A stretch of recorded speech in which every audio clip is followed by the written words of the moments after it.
오늘 이 시간 우리 본문 말씀을 통해서 인생의 느비딤을 지날 때라는 제목으로 은혜의 시간을 갖겠습니다. 오늘 본문에 나오는 느비딤은 이스라엘 백성이 이제 가나안 땅을 향해 가는 도중에 느비딤이라는 곳에 장막을 칩니다. 그런데 그곳에는 원래 물이 있어야 돼요. 그런데 물이 없으니까 200만에서 300만이 가는데, 그리고 육축들이 있는데 물이 없다는 것은 곧 죽음입니다. 그렇기 때문에 이들이 모세에 대해서 원망하기 시작합니다. 그리고 하나님에 대해서 원망하고, 그 모세에게 이렇게 말하는 거예요. 네 하나님이, 네가 진짜 하나님의 인도하심을 받아서 이것을 인도한 게 맞냐? 네가 하나님이 계시냐? 뭐 이렇게 모세를 원망하고, 그 원망이 극에 달하니까 모세가 무력을 느낍니다. 그래서 모세가 하나님 앞에 기도하는데 본문 4절입니다. 모세가 여호와께 부르짖어 가로되 내가 이 백성에게 어떻게 하리이까? 그들이 얼마 아니면 내게 돌질하겠나이다. 이렇게 말합니다. 그래서 모세가 이렇게 무력을 느끼니까 모세가 하나님 앞에 기도합니다. 그런데 하나님께서 기도하는 모세에게 내게 준 지팡이가 있지 않냐? 그 지팡이를 가지고 호렙 반석 위에 서라. 그럼 내가 거기서 물을 내겠다. 이렇게 말씀합니다. 그래서 우리는 이 이스라엘 백성들이 느비딤이라는 곳을 만나서 원망하고 좌절하고 낙심하고 모세에 대항하는데, 우리는 이 느비딤이 우리 인생 가운데서도 느비딤이라는 곳이 다가온다는 것입니다. 그래서 우리 인생 가운데 크고 작은 느비딤이 있는데, 그 신앙인에게 다가오는 느비딤, 이 느비딤은 하나님의 허락하에 다가온다는 것을 우리가 잊어서는 안 되겠습니다. 이스라엘 백성도 느비딤이 결국은 누구의 인도하신 가운데 거기 도착했냐면은 하나님의 인도하신 가운데 느비딤에 도착했습니다. 그래서 시편 81편 7절을 보면은 그렇게 시편 기자는 기록하고 있습니다. 무리바 물가에서 너를 시험하였도다. 하나님께서 이스라엘 백성들을 무리바 가운데 인도하고 거기서 네가 어떻게 하냐? 거기서 네가 나를 얼마나 의지하냐? 하나님을 바라보냐? 그것을 시험했는데, 이스라엘 백성들은 그 애굽의 10가지 재앙과 홍해를 가르고 쓴물이 단물이 변화되는 역사들을 보면서도요, 여기서도 어김없이 원망해요. 어김없이 믿음이 없는 행동을 해요. 그 얼마나 안타깝겠어요. 그런데 우리가 우리 삶 속에서 크고 작은 느비딤이 다가올 때 우리는 과연 어떻게 해야 되는가? 그런 부분에 대해서 오늘 은혜의 시간을 갖겠습니다. 첫째는 우리가 크고 작은 느비딤 가운데서 하나님이 나를 여전히 사랑하고 계시다는 것을 믿어야 돼요. 많은 사람들이 문제가 다가오면은 무슨 생각을 하냐면은 하나님이 나랑 멀어졌나? 하나님께서 왜 나에게 이런 문제를 주시지? 아니면은 하나님께서 나를 심하게 생각하면은 버리셨나? 이런 생각을 합니다. 근데 우리는 성경을 보면은 하나님의 자녀에게 크고 작은 고난을 하나님께서 허락하십니다. 왜 허락하시냐면은 털을 견고케 하고 믿음을 견고케 하고 신앙을 견고하게 하기 위해서 이 느비딤, 고난의 환경을 허락하십니다. 그런데 그 고난의 환경 가운데서 우리는 하나님의 말씀이 있어야 되는데, 마태복음 28장 20절에 그렇게 말씀합니다.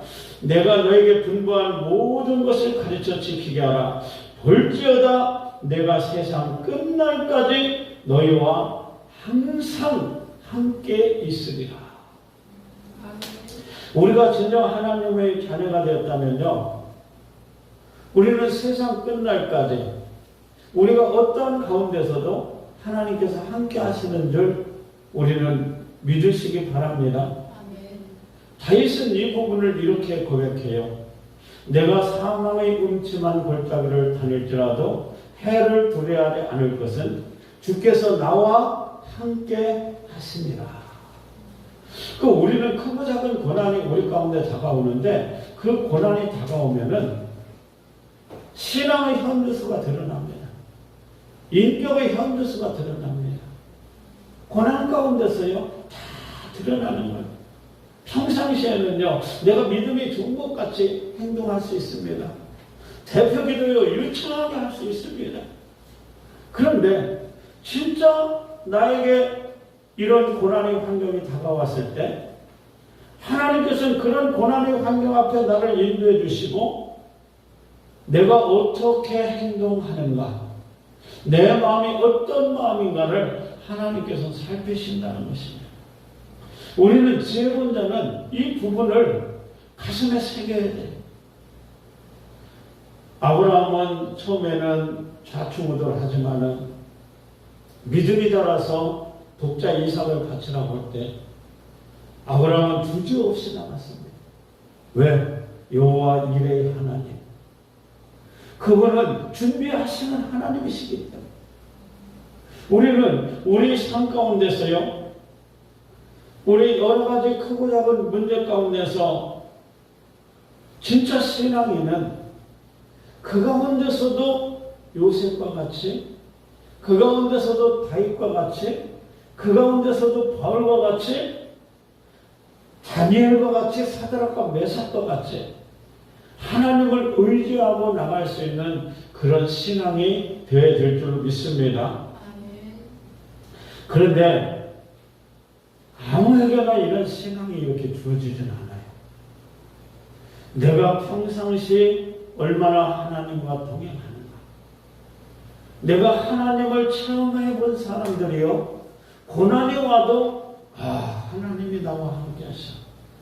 하나님께서 이 고난 가운데서 나의 삶을 보시고 계셔. 이 고난 가운데서도 하나님께서 나를 주관하시고 인도하고 계셔라는 고백이 진정한 믿음이 있는 사람 속에서 나오는 것입니다.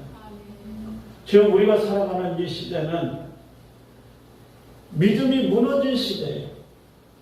신앙생활을 한다고 하지만은 진정으로 하나님을 의지하고 하나님을 바라보고 그분과 동행하는 사람들이 그리 많지 않아요.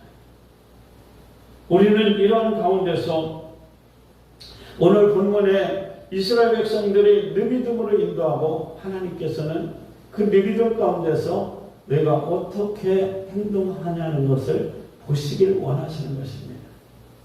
다 원망하고 다 이렇게 하는데 모세만이 하나님께 기도하고 하나님께서 기도하는 모세에게 지팡이를 통해서 물을 내게 하시는 줄로 믿습니다. 우리는 우리 삶 가운데서 여러 가지 느비듬이 다가올 때 그런 느비듬 가운데서 진짜 지금 이 순간에도 하나님이 함께 하신다는 것을 믿어지는 사람, 느비듬의 환경도 하나님께서 허락하셨다는 것을 믿어지는 사람, 이런 느비듬의 환경 가운데서도 지금도 하나님께서 나를 인도하신다는 것을 그 믿어지는 사람, 그 믿어지는 사람은 하나님의 기쁨이 되고 또 하나님께 영광 돌릴 수 있을 줄로 믿습니다. 시편 46편 1절에서 3절에 보면은 이렇게 말씀합니다. 하나님은 우리 피난처시오 신이시니 환난 중에 만날 큰 도움이시라. 그러므로 땅이 변하여 산이 흔들려 바닷 가운데 빠지든지 바닷물이 흉하고 뛰놀든지 그것이 넘침으로 산이 요동할지라도 우리는 두려워 아니하리로다. 시편 기자는요 여러 가지 환난이 왔을지라도 바닷물이 뛰놀고 산이 무너질지라도 우리는 전혀 두려워하지 않겠다는 거예요. 왜요? 하나님이 함께 계시기 때문에. 시편 46편 7절 그래서 그렇게 말합니다. 만군의 여호와께서 우리와 함께 하시니 야곱의 하나님은 우리의 피난처시로다. 이렇게 말씀합니다. 우리는 한 주간의 살아 가운데서도 이스라엘 백성처럼 이 생명이 왔다 갔다 하는 무리 없는 그런 느비됨이 아니라 우리 삶 속에서도 크고 작은 느비됨이 다가올 때 그곳에서 이 시간에도 하나님이 함께 계신다는 것을 체험하는 사람이 큰 문제의 느비됨이 올지라도 그 가운데서도 하나님을 의지할 수 있는 거예요.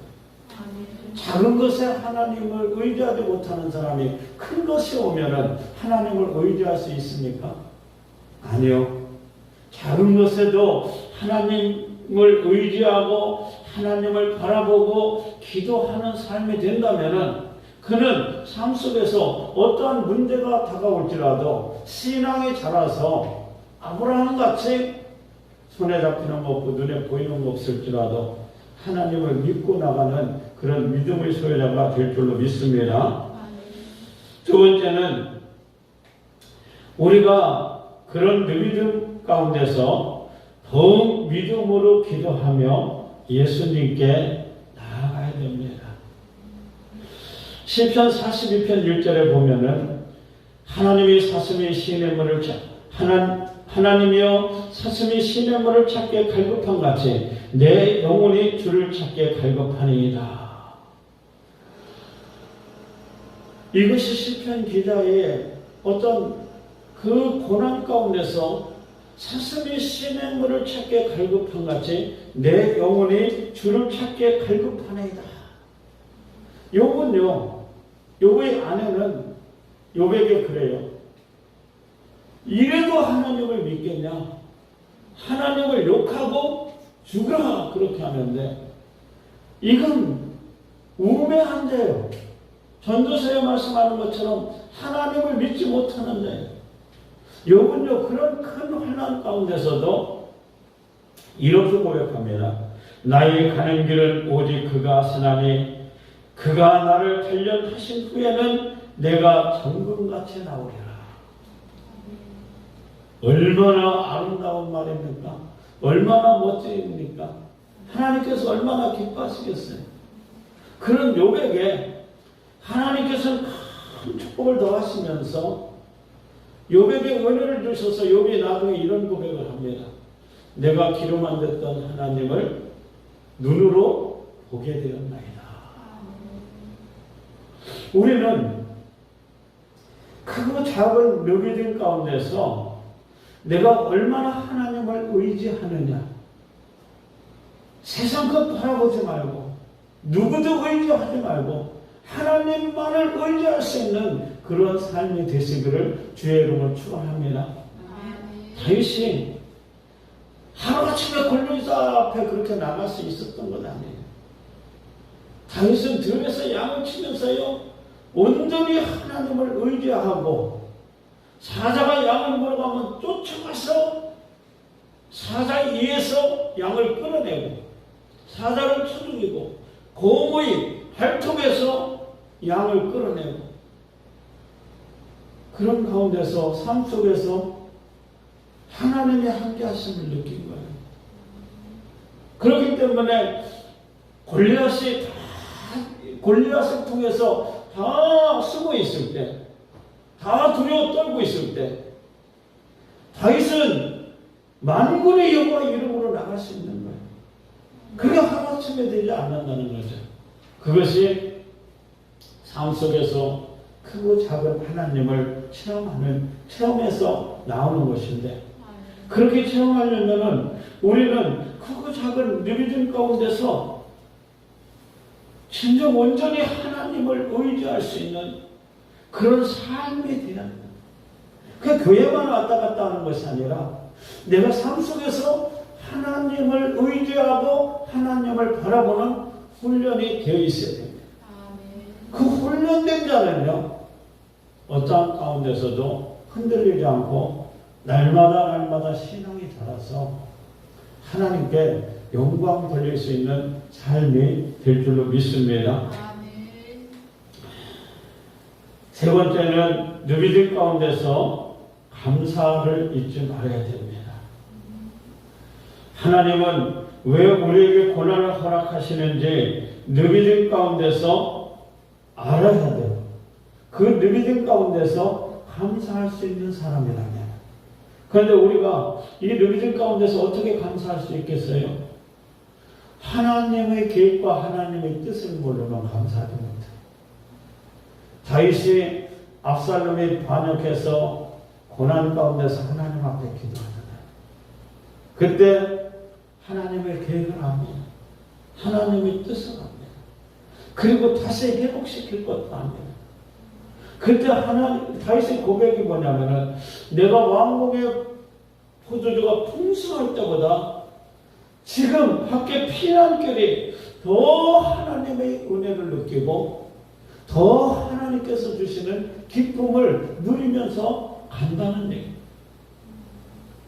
우리는 요셉이 그 감옥에서 만약 하나님의 계획과 하나님의 뜻을 알지 못한다면 요셉도 원망하고 좌절하고 불평할 수밖에 없어요. 왜요? 요셉도 사람이거든. 신이 아니거든. 그런 요셉이 그 감옥 속에서도 하나님께 초점을 맞추기 때문에 그 흔들리지 않을 수 있었던 거예요. 바울이 복음을 전하다가 감옥에 갇히잖아요.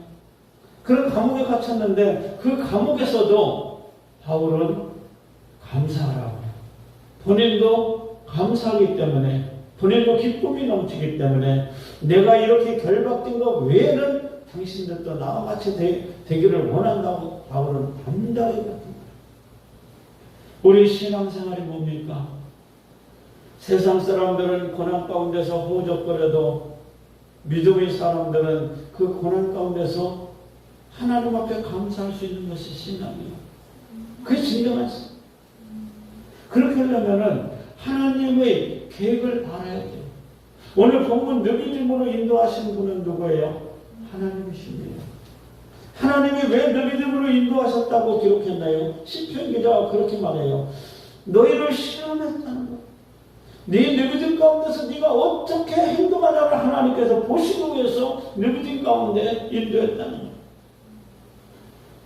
하나님의 히스기야의 마음을 알고자 해서 잠깐 떠나고 히스기야의 어떤 마음인가를 알아보듯이 우리는 우리 삶 가운데서 하나님은 우리에게 무엇을 주시기 전에 하나님 우리 마음을 알아보시기 위해서 시험을 하셔요. 그것이 신명기 8장 말씀하고 있는 거예요. 내 간주한 땅 광야를 지나게 하신 것은 마침내 뭐예요? 복을 주시기 위함이었느니라고 그렇게 말씀해요. 제가 이제까지 목회를 하면서 사람들을 보면은요, 큰 축복이 오기 전에는 큰 시련이 있어요.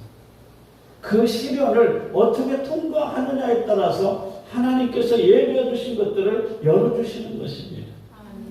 그러나 그것을 통과하지 못하면은 계속적으로 훈련받는 거예요. 망둥이가 입이 찢어지고 또 물고 입이 찢어지고 또 물고 그래서 머리가 나쁜 사람을 망둥이 머리라고 그러잖아요.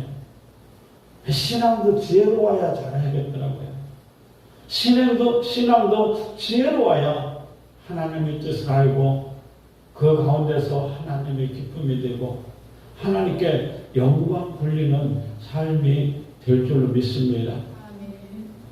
저는 오늘 본문에 인생의 너비딤을 지날 때라는 제목으로 은혜의 신앙을 가졌는데 우리가 우리 인생 가운데서 나와는 상관없이 크고 작은 너비딤이 다가올 수도 있습니다.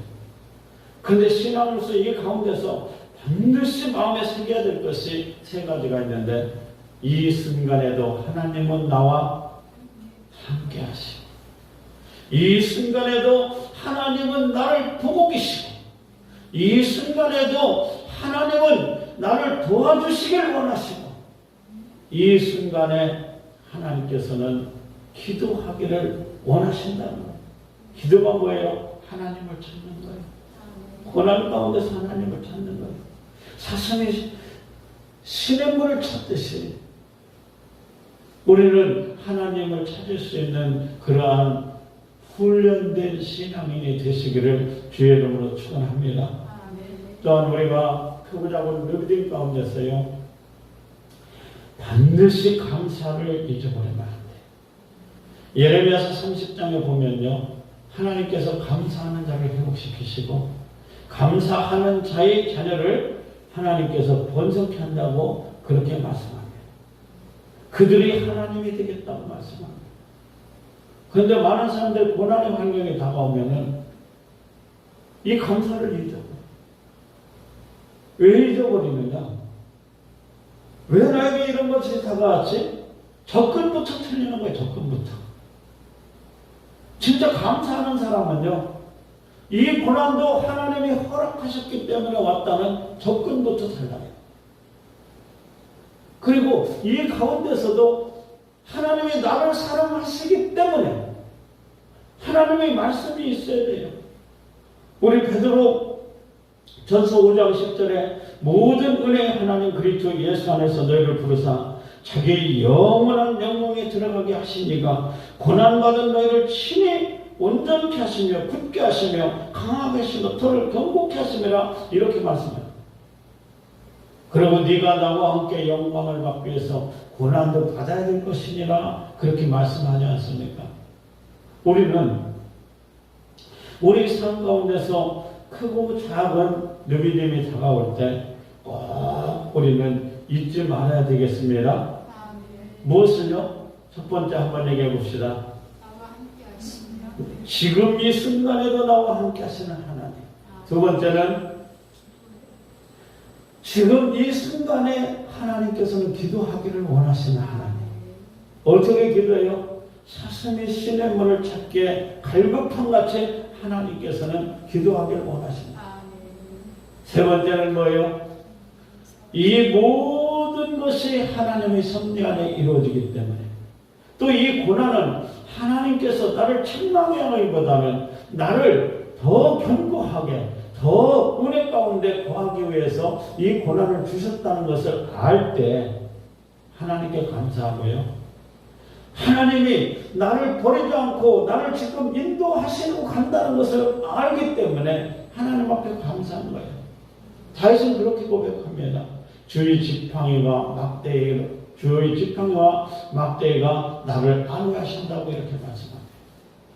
우리는 우리의 삶 가운데서 이런 부분을 알고 신앙이 살아있는 신앙, 주님과 동행하는 신앙, 어떤 문제가 와도 그 문제가 협력해서 선을 이루는 역사가 있는 신앙, 그런 신앙이 되시기를 주의 이름으로 축원합니다.